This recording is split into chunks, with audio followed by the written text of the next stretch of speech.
I need to say it, wow, this is like a completely different printer. If you saw my previous X+3 video, you will have seen that I was far from impressed. In fact, it was a complete and total failure of a printer in many ways. And whilst I got a lot of crap from the comments on that video, I stand by it because that video, along with one from Cloud42, which validated my claims of underperformance and then diagnosed why this was happening, resulted in Qidi pulling that printer from sale, revising the product and the package, and releasing this, which is quite frankly an outstanding printer that does exactly what it promised to deliver over 3 months ago. So hi, I'm Ross, and this is Fohammer Videos. So yeah, if you saw that earlier video, then you know that when I got this printer, I got a lot of problems initially. It was plagued with problems. If you haven't seen that video, then good, I've removed it from public view, but you can still watch it by following the link above and the one in the description below. Like Cloud42, I've removed it from public view because people searching for info about this printer may watch that, and that video no longer represents the package that you get here. In fact, it's far from it. However, it is still worth a watch just for a point of reference for what Qidi have achieved here. This printer is a Core XY unit with an enclosed and heated chamber, and it runs on Clipper. And I have no idea what any of that actually means, but people watching this may do. I know a lot of printers run on Clipper now, and people who are more tinkery than me will find this useful to have much more control over their printers remotely. What matters to me is if it works or not and how easy it is to use, just as I've said many times before. And this isn't a toy, it's a big and heavy unit which I realised after lifting should be lifted by 2 or more people. Good job I lifted it with my knees and not my back. The unboxing is only tricky due to its sheer size and weight, but setup is really simple. You just need to cut away all the obvious zip ties and unscrew the bed using the included Allen keys. Turn it on and you're ready to go. If you get this wrong, the out-of-box experience on screen will walk you through this step by step, which is absolutely fantastic.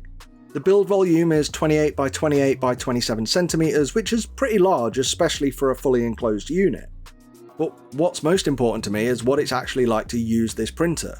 Well, once again, I kind of want to take you back to the last revision of this unit. I couldn't get that printer working well at all.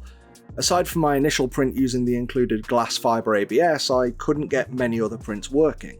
This time they've replaced all that included glass fiber filament, and instead they've given us half a kilo of their own PLA Rapido.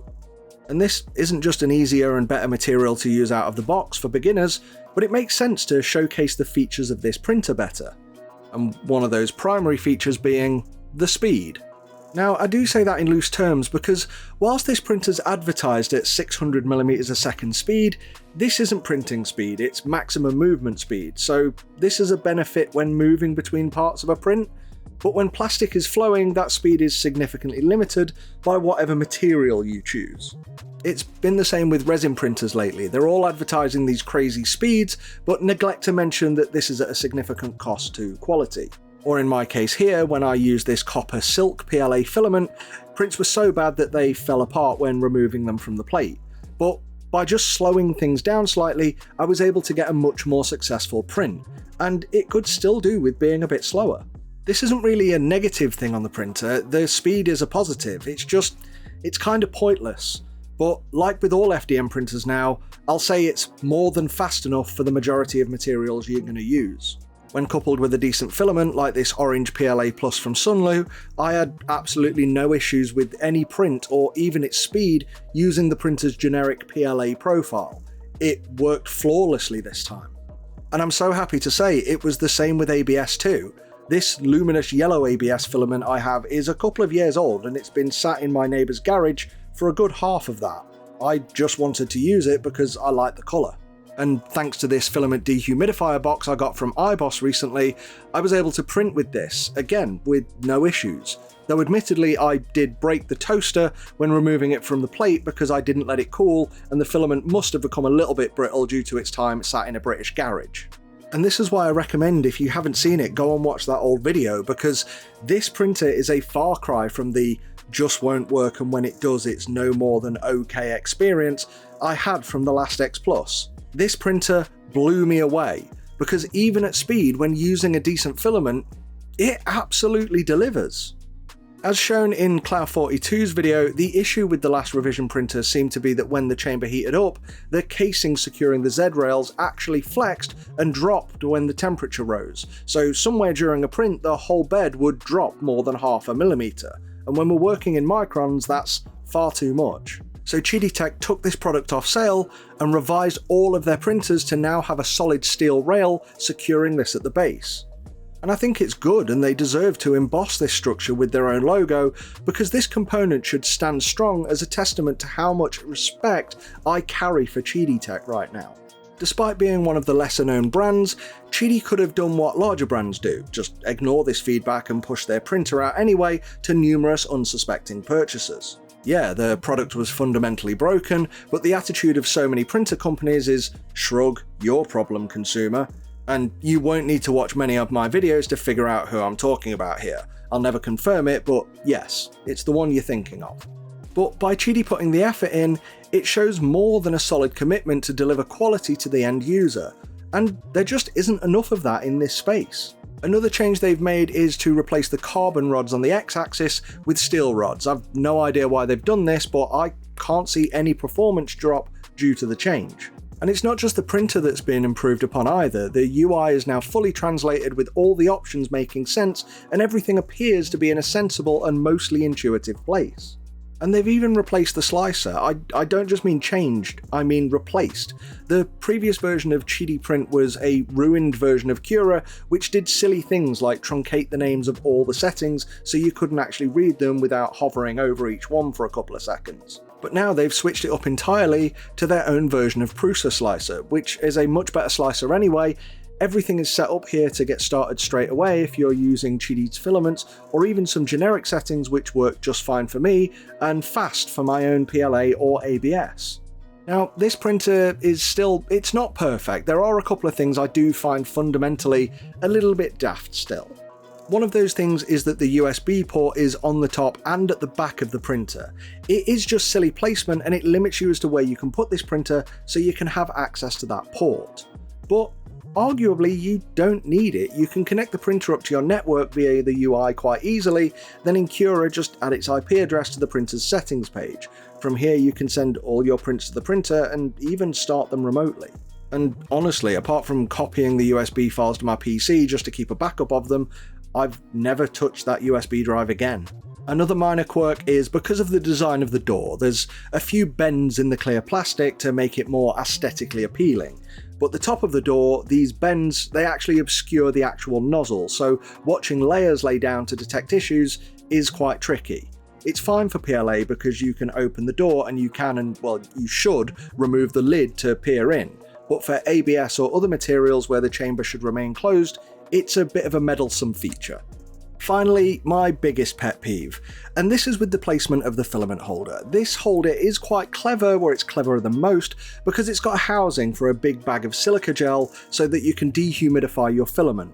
But the enclosure is a bit too tight to easily get the filament spools in. And with it being on the back, you either need full access to the rear of the printer at all times, or you need to spin it every time you want to change it. But this version of the printer does come with little rubberized shoes that make spinning it far more easier than the last model. I don't know why they included these. It makes me wonder if they're to dampen vibrations, but wouldn't they cause more vibrations if you already have a solid surface? However, speaking of vibration dampening, one of the things this printer does during its startup is resonance compensation, and this is just during the out-of-box experience. It sounds like a toy aeroplane slowly revving up. But the point of this is, I guess, to calculate how much the printer vibrates so that you don't get any ghosting in the print head whilst it's printing at rapid speed. And unlike earlier versions of this printer, this mostly works, as we should see ghosting on the letters around this calibration cube, but this is a significantly diminished amount from what I've previously seen. So this certainly makes a difference and does the job. And one final test I did, and this is just to push the printer down to its detail limit, was to reduce the layer height down to as low as it could possibly go. The minimum step distance on printers' Z-axes are normally around 40 or 60 microns, and I'd need to check the motor spec to confirm it fully. But if I choose 40 microns and the minimum 60, the printer will just compensate. But I was able to print a second calibration cube at this height without any issue, and the surface, it was pretty smooth. I mean, it's not resin smooth at 40 microns because this is a different technology, you'll never get that, but this is still a far better detail than a standard print. So using this profile, I then printed some modular wargame scenery at the same scale too, and after painting it with loads and significant amounts of special effects rust and verdigris paints after a silver dry brush, it's passable and you can't see much of the layer lines at all. But they are still there. If you squint, it looks like more weathering. So look, all in all, my hat's off to Qidi Tech because they have genuinely flipped my opinion of this printer on its head. They could have easily written me off as no more than a Qidi naysayer, but I respect any company that takes the feedback of those of us in the community on board and takes it seriously. They then took action on this swiftly, even had the decency to come back to the naysayers, both myself and Cloud42, and ask us to test it again. Qidi Tech have instantly gone from a company that I'd warned people to be anxious about to a company that I'll put faith in the future, and one that deserves a stronger place in the market than they currently have.